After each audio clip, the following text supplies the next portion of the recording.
Pacific अकेला ही इतना बड़ा है कि अगर पेरू और चिली के दरमियान ओशन के बॉटम तक जाकर एक सुराख किया जाए और उस सुराख को आर पार करके सीधा अर्थ के ऑपोजिट साइड से निकाला जाए, तो आपको ये बात जानकर हैरत होगी कि इतना सब कुछ करने के बावजूद भी आप वियतनाम और ताइवान के करीब पैसिफिक ओशन से ही निकलेंगे।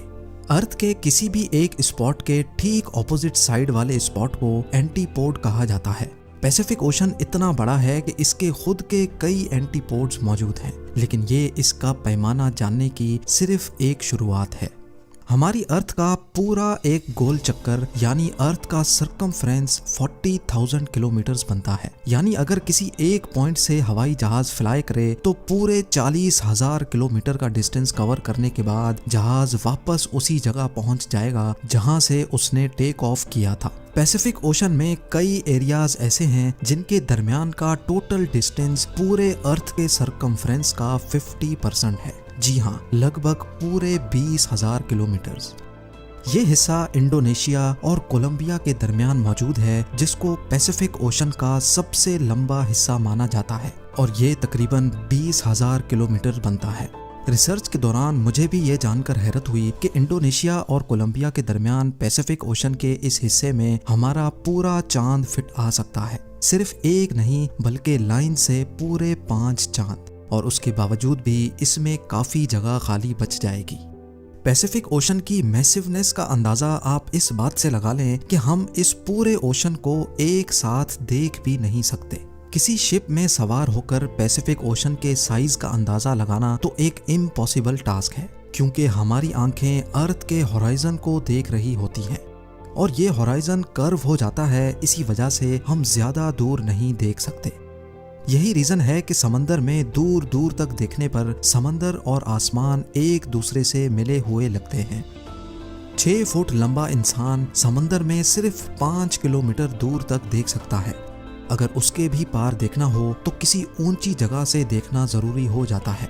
अगर समंदर के ऊपर किसी हवाई जहाज में माउंट एवरेस्ट जितनी ऊंचाई से भी देखा जाए तो हमें पैसिफिक ओशन सिर्फ 370 किलोमीटर दूर तक ही नजर आ सकेगा, यानी सिर्फ इतना दूर जितनी ये लाइन आप देख रहे हैं।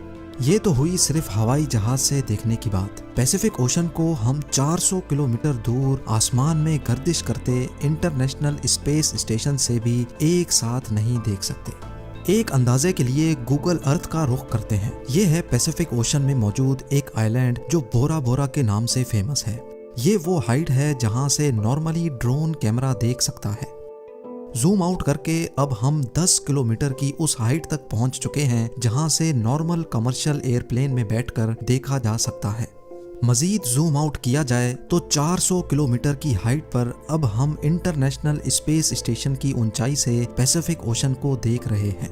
लेकिन अभी भी हमें पूरा पैसिफिक एक साथ नजर नहीं आ पा रहा।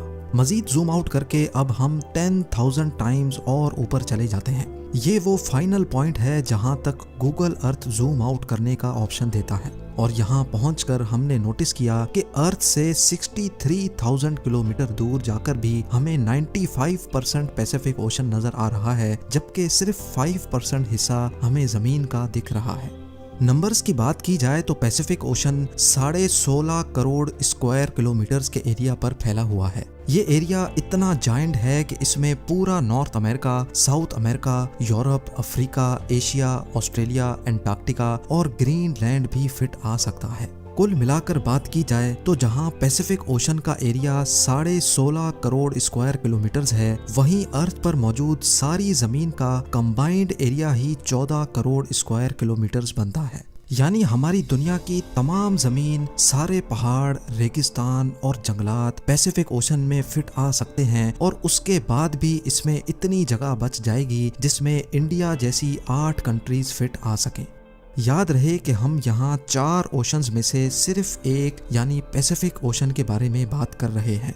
कॉन्टिनेंट्स को हटाकर अब हम किसी और प्लेनेट की बात करते हैं। चले हम अपने पड़ोसी प्लेनेट मार्स की एग्जांपल लेते हैं। मार्स का total area 14.8 crore square kilometres है।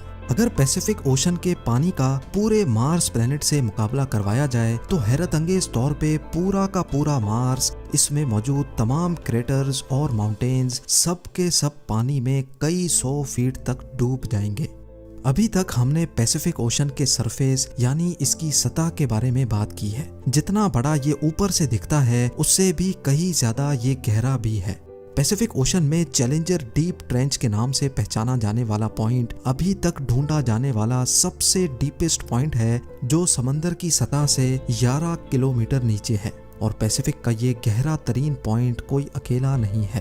पैसिफिक ओशन में ढूंढे जाने वाले 3 ट्रेंच और भी हैं जिनकी गहराई 10 किलोमीटर से भी ज्यादा है। इनको हम टोंगा ट्रेंच, फिलीपीन ट्रेंच और कुरिल कमचाटका ट्रेंच के नाम से जानते हैं।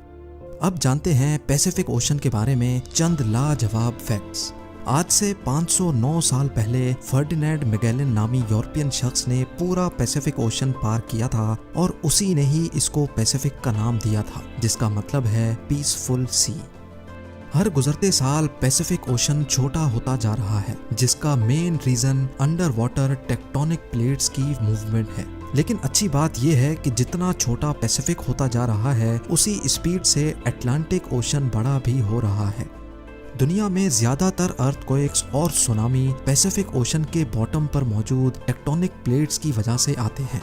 पूरी दुनिया में सबसे ज्यादा एक्टिव वॉल्केनोज पैसिफिक ओशन के बॉटम में ही पाए जाते हैं। करीब 70